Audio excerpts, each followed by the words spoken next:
Opa, opa, opa, hein? Vamos que vamos analisar esse sábado de Premier League por aqui. Mas antes de mais nada, eu quero falar dessa belíssima camisa do América Mineiro que eu tô vestindo. Que peita, hein? Camisa lindíssima em homenagem aos 110 anos do Coelho e que está à disposição de todos vocês em qualquer lugar desse planeta no site da Foot Fanatics, parceira e apoiadora deste canal. Então eu estou colocando aqui na descrição desse vídeo e também no comentário fixado os dois links, primeiro para o site nacional, ou seja, se você mora no Brasil, e o segundo para o site internacional, se você, assim como eu, mora no exterior. Temos, evidentemente, à disposição na Foot Fanatics camisas do futebol brasileiro como essa, mas também do futebol internacional. Maravilha? Partindo então para os temas desse vídeo e vamos em ordem cronológica das partidas deste sábado. Tá começando com Liverpool e Nottingham Forest, passando por Manchester City e Brighton e chegando em Chelsea e Manchester United. Eu uso muito as mãos quando eu falo, né, cara? Isso às vezes deve dar um nervoso em vocês. Eu peço desculpas, vou até esconder um pouco aqui. Vamos lá, gente. Esse Liverpool, difícil, né?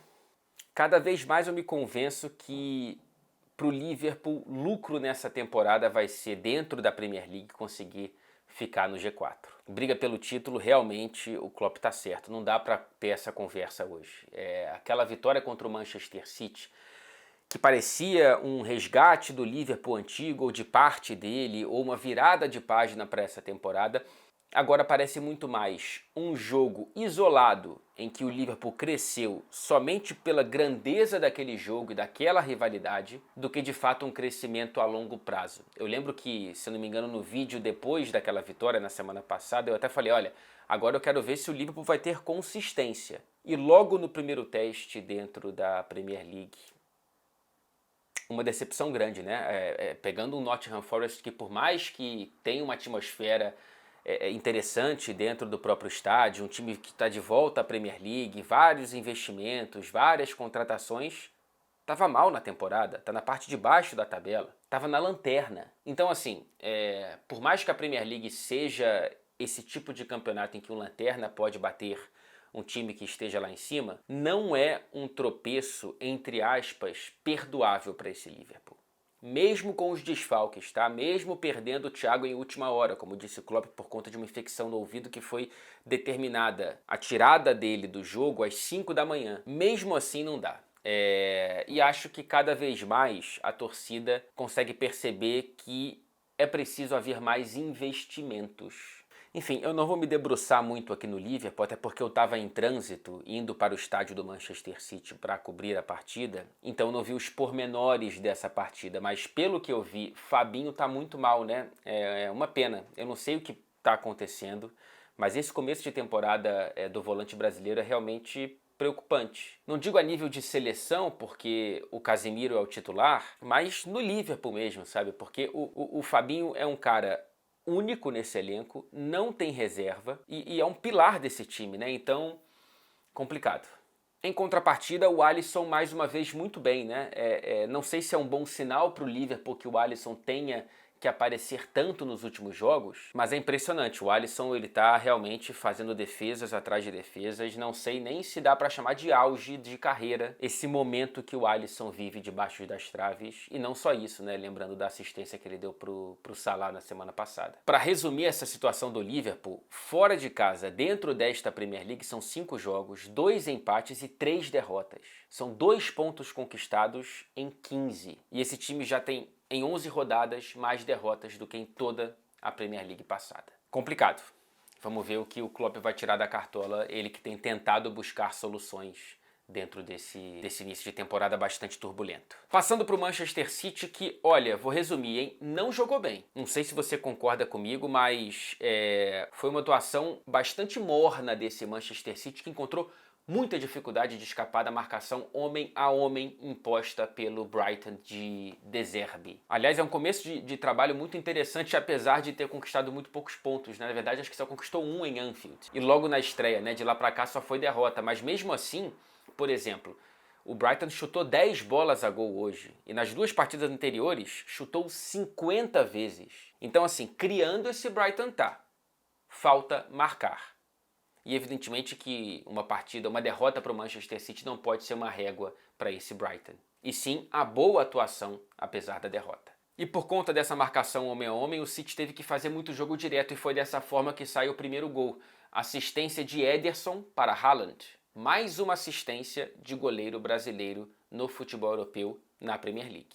E de goleiro da seleção brasileira, evidentemente. O Haaland trombou no zagueiro do Brighton como se fosse um saco de batata e fez o primeiro gol dele na partida. O segundo veio num pênalti em que, por mais que eu veja ali um empurrão e uma falta no Bernardo Silva, eu não acho que foi um lance óbvio para ter a intervenção do VAR. Mas como o VAR na Premier League e praticamente em qualquer lugar do mundo, ele de fato tem inconsistências, eu acho que é muito chato trazer esse ponto quando não for muito gritante para os vídeos aqui do canal, senão a gente só fala disso. E eu não aguento mais ver programa que só fala de arbitragem. Então eu não quero fazer parte dessa conversa. Repito, a não ser que seja algo de fato escandaloso. Enfim, o VAR achou a falta no Bernardo Silva, mandou voltar, árbitro marcou e o Haaland estufou a bola para dentro das redes. E aí vamos aos números, vamos à atualização desse negócio bizarro que é Erling Haaland. A cobertura de Erling Haaland é uma cobertura estatística, é um jornalismo de dados. Então vamos às atualizações, tá? São 17 gols do Haaland em 11 jogos de Premier League. Ele já tem, por exemplo, o mesmo número de gols que teve Harry Kane em toda a Premier passada. E mais, o artilheiro das últimas 3 edições da Premier, ele teve 23 gols. O Haaland precisa de 6 nas próximas 8 partidas para empatar com essa artilharia, faltando um turno pela frente. Ou seja, fazendo o mesmo número de gols em metade dos jogos. É inacreditável, né? Ah, e antes disso, ele precisa de 4 gols para chegar à marca dos 200 na carreira, aos 22 anos. Ele só faz 23 em julho. Ele é enjoadíssimo, né? Enfim, o Haaland estava lá fazendo Haalandice e aí o Brighton, num contra-ataque, conseguiu diminuir num chute de fora da área do Trossard, que o Ederson meio que aceita, vai. A bola foi no canto dele. O Trossard que fez todos os 4 gols do Brighton nesse começo de trabalho do técnico italiano. Bom jogador o belga, viu? Mas para não ficar só na falha do Ederson, teve um lance que o próprio Trossard deu quase que uma de Vini Júnior e disparou ali pela ala esquerda, saiu meio que na lateral da pequena área, disparou do meio campo e foi parar na pequena área e o Ederson conseguiu fechar bem a finalização do jogador. E aí beleza, era um jogo tenso até que aos 30 minutos do segundo tempo o Kevin De Bruyne fez um golaço de fora da área, ou seja, sendo Kevin De Bruyne mais uma vez. Ele não fez um grande jogo, tá? Mas fez um golaço. Aliás, na entrevista após a partida, o Guardiola ele fala: o De Bruyne não tá no seu melhor. Ele ainda não atingiu o próprio padrão técnico. Pode sim melhorar. E é verdade. Por fim, vamos falar de Chelsea e Manchester United e eu só vou resumir aqui em 3 nomes, tá? Carlos Henrique Casemiro. Você viu a comemoração dele? Urrando na frente da torcida do Manchester United. E além disso, assim que tem o apito final, eu vi uma certa indignação do Casemiro com o resultado. Celebrando o empate, porque ele resgatou o Manchester United de uma derrota, mas depois tendo a sensação de que o empate poderia ter sido vitória. E eu compartilho dessa sensação. Se fosse para ter um vencedor hoje em Stamford Bridge, esse vencedor deveria ser o Manchester United. Não jogou extremamente melhor do que o Chelsea, mas jogou melhor o suficiente para, com um ataque um pouco mais eficiente, ter saído com a vitória. O United, por exemplo, chutou a gol mais de 2 vezes a mais do que o Chelsea e finalizou no gol 3 vezes mais. Ou seja, teve mais volume de jogo, conseguiu chegar mais, especialmente no primeiro tempo, né? 3 chances do United, 2 com o Rashford. Uma que eu acho que ele perdeu quando ele sai cara a cara com o Kepa, que também sai bem do gol, consegue sair bem no abafa. E a outra que ele mesmo cria e quase consegue fazer o gol. Mas a melhor delas caiu no pé direito do Antony, o pé que não é o bom do brasileiro. Foi a melhor chance do Manchester United no primeiro tempo. O Chelsea, que começou numa formação e foi para o intervalo em outra. O Graham Potter conseguiu consertar. É sempre um pouco dramático quando o técnico faz uma substituição no primeiro tempo que não é de ordem física, mas o Chelsea melhorou depois que ele fez isso, né? Depois que ele tirou o Cucurella, que estava como terceiro zagueiro pela esquerda, e colocou o Kovacic, restaurando uma linha de 4 na defesa e dando um pouco mais de volume para o meio-campo do Chelsea. Ah, para não esquecer, no primeiro tempo, que canetinha do Antony no Chilwell, hein? Se você não viu, procure nesse mundo chamado internet. Mas não tenta procurar em site inglês não, tá? Porque aqui eles não mostram nem replay. Nunca vi alguém desvalorizar tanto o drible, a beleza dessa plasticidade. Eu acho um exagero quem busca objetividade em tudo. A caneta do Antony no Chilwell teve objetividade. Ele saiu de uma situação em que ele estava cercado, mas não foi a objetividade que, na minha opinião, acho que agrada aos ingleses. Enfim, né? Quem é que quer saber de inglês aqui? Voltando, no segundo tempo, foi um jogo um pouco mais parelho, sem muitas chances. E a gente teve, infelizmente, a lesão do Varane, né? A gente não sabe, ainda não sabemos o que aconteceu com o zagueiro francês que se machucou sozinho e saiu chorando muito. Impressionante o número de jogadores da seleção francesa com problemas físicos nesse pré-copa, né? Lembrando que falta menos de um mês para o início do Mundial. Tomara que seja mais um choro de susto, tipo do Richarlison, do que um choro de um cara experiente o suficiente para entender a gravidade da própria lesão. Enfim, eu fico aqui no aguardo e na torcida pelo Varane. E foi a partir da saída do zagueiro que o Chelsea conseguiu ganhar um pouco mais de campo, mas não o suficiente para criar tanto. Até que o McTominay fez um pênalti bastante infantil, né? Ele derruba o Broja para dividir uma bola com o Casemiro no lance de escanteio. Ou seja, mesmo com o Broja na jogada, é possível a gente imaginar que a bola seria do volante brasileiro. Mas o McTominay, enfim, abraçou o Broja, pênalti marcado.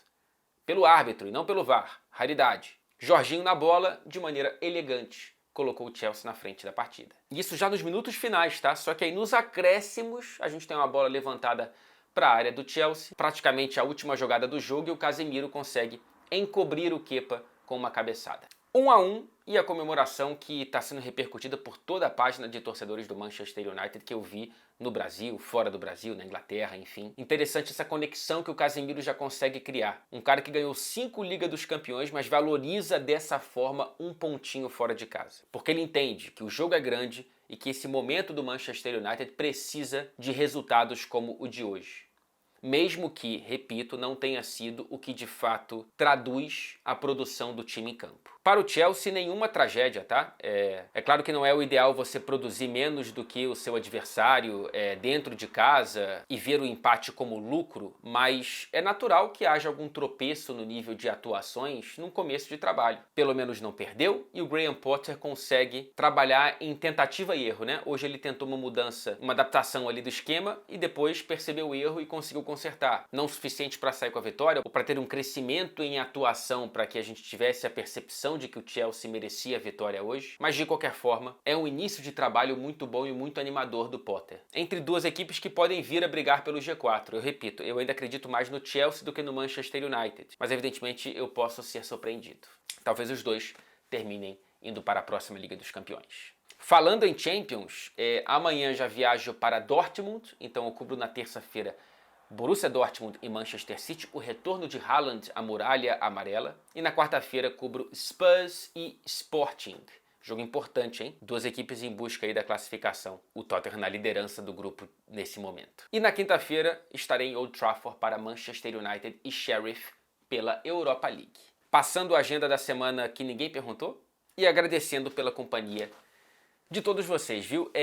Eu percebi que eu preciso lembrá-los de deixar o like, né? É claro que assim, se você quiser, se você acha que esse vídeo merece o seu like, e eu acho que sim, senão você não estaria até aqui comigo, por favor, o deixe.